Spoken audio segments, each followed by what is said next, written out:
All right, here are 5 easy steps to install new powerful beliefs. If you're someone who experiences anxiety on a daily basis, there's a good chance that you hold on to some limiting beliefs, some negative limiting beliefs. Now, these beliefs may have started off in childhood. That's where a lot of limiting beliefs start.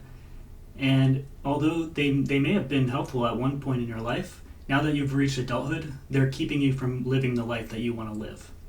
So for example, if you were a kid and say something really exciting happened, something outside, and you rushed into the house and you wanted to tell your mom about it, and your mom she didn't really have the time to listen to you, so she kind of shooed you away.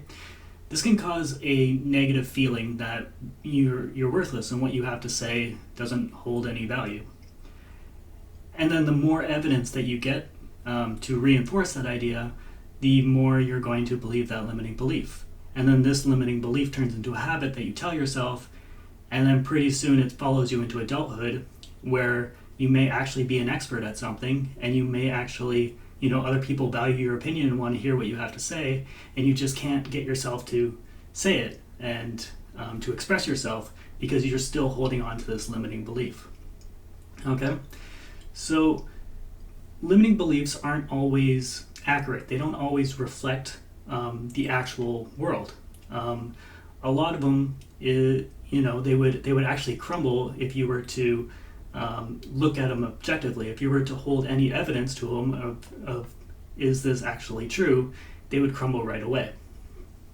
However, because limiting beliefs are so unconscious, we don't actually hear the things that we're telling ourselves on a daily basis, because they're just habits. They're somewhere in the back of our mind. So how can we get rid of these, and how can we install new ones, new powerful ones? The way that we want to do this is through 5 steps. So the first step is first digging up those old limiting beliefs. All right? Like I said, because a lot of them are unconscious, we want to actually see them written out before us. So the best way to do this is to grab a sheet of paper and write down I am, and then just finish the sentence. Okay? And do this like 10 or 15 times. So you can write down I am lazy, I am dumb, I love my family, I am a good person, I am frustrated, I am, whatever. Just go down the list. And don't judge yourself, and don't overthink it. Just write the first thing that comes to your mind. That's how you know that what you're putting on the paper is unconscious, and that you might not have noticed that you're saying to yourself. Now, once you have it on the sheet of paper, go through your list and ask yourself, is this belief helpful to me? And if it's not, put an X beside it. Okay? After you've gone through the whole list, take the ones that you wrote an X beside and focus on those. Okay? So if you wrote down I am dumb, obviously this isn't helpful. Okay? So now what you want to do is you want to challenge this belief. Okay? And there are 6 questions that you can ask to challenge a belief. And this comes from the Anxiety and Phobia workbook. Okay? And I'm going to write these out in the description below if you want to look at them. Okay, so the first question is, what is the evidence for this belief? Second question is this belief always true? The third one is, what are the positive and negative ramifications of this belief? Number 3, is the belief consistent with your personal views? Number 4, does this belief promote your well-being and peace of mind? And number 6, did you choose this belief on your own, or did it develop out of your experience of growing up in your family? So some beliefs are going to crumble right away. Like as soon as you write it out on the screen, or as soon as you see it on the screen or on the sheet of paper, you're going to instantly go, well, that's not true, and it's just going to crumble. Because it was never true. It was just a habit that you were telling yourself. And wherever it started, it doesn't matter. It just automatically crumbles as soon as you see it. For some reason, there's a difference between saying it in your head and seeing it out in front of you. Anyway, And then there's going to be the challenges that you write out and you're going to say, like, that isn't helpful, but I kind of believe it, So if you wrote out, I'm dumb, and you're like, it's not helpful, but I do believe it. Ask yourself these 6 questions and see if it holds up, okay? So now the third step is to create a counter statement and an affirmation for it, okay?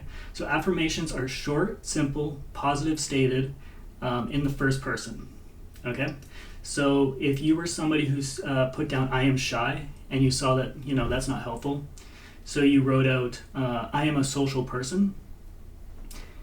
And even, like, if you don't believe that, you should believe it on some level. But if you're just like, no, I'm not a social person, you can change it to, I am learning to become a social person. That softens it a little bit. And it's true, you are learning to be a social person. So it's a lot easier to say that to yourself and believe it. All right? And now the fourth step is to look for evidence that confirms that affirmation. Okay? Look for evidence that confirms that affirmation. And this is very important, and this is the part that a lot of people don't know about or they don't do. Okay? But it's very important to look for information that confirms it. Otherwise, you're just going to fall back into your old belief. Okay? So when you look for information, or when you look for evidence, what you're doing is you're supporting that belief and you're making it stronger and stronger and stronger. And pretty soon you won't even have to look for evidence anymore. You'll just see it all around you. Because the thing is that we're always looking for evidence that supports our beliefs, and we're ignoring all the evidence that counters it. So when we do this with negative limiting beliefs, we could look for things that support it. So if you were to put, I am dumb, you're constantly looking for areas where that's supported. And you'll discount everywhere that shows the opposite to be true. There was a girl I worked with, and she felt like she was dumb, even though she was a master's student at a good university, and she got high 90s. And she was working on her master's. And it was just incredible to me how she could think that she was dumb, but she truly believed that she was dumb. So it's important to look for evidence that, so she was looking for evidence that she was dumb, like if she got a question wrong or something, but she was discounting this whole mountain of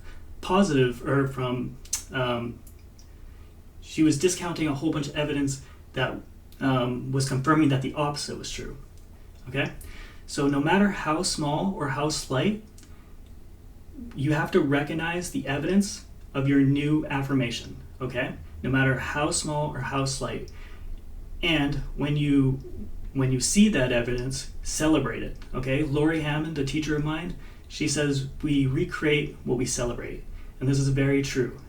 Because when you feel like you're dumb and you see evidence for that, that will make you feel bad. And then your unconscious mind recognizes that and says, oh, that's true. I am dumb. Because it felt that strong emotion. We communicate with our unconscious mind a lot through our emotions. So if instead we go, I am smart, and then we get evidence for that and we feel good about ourselves, that will tell your unconscious mind, oh, that's true. And it will continue to look for evidence to support that. And then as we continue to look for evidence, it will become easier and easier. It will turn into a habit. Our self-talk will follow, and this will become a deep-rooted belief, the same way that the limiting belief started in the first place. All right? Now, step 5 is to repeat. Just keep going through that list, and the more you do this, the more limiting beliefs will come up, and the more deep-rooted they will be.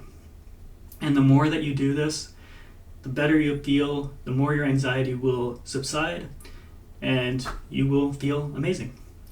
Okay, so those were my 5 steps to installing new powerful beliefs. I hope this helped you. If you like this video and you think it could help somebody else,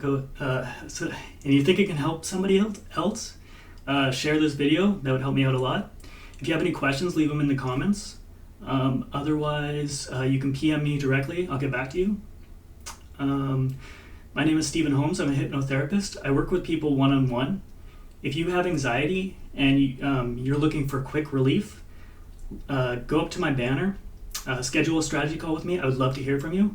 Otherwise, thank you so much for watching this video, and have a great day.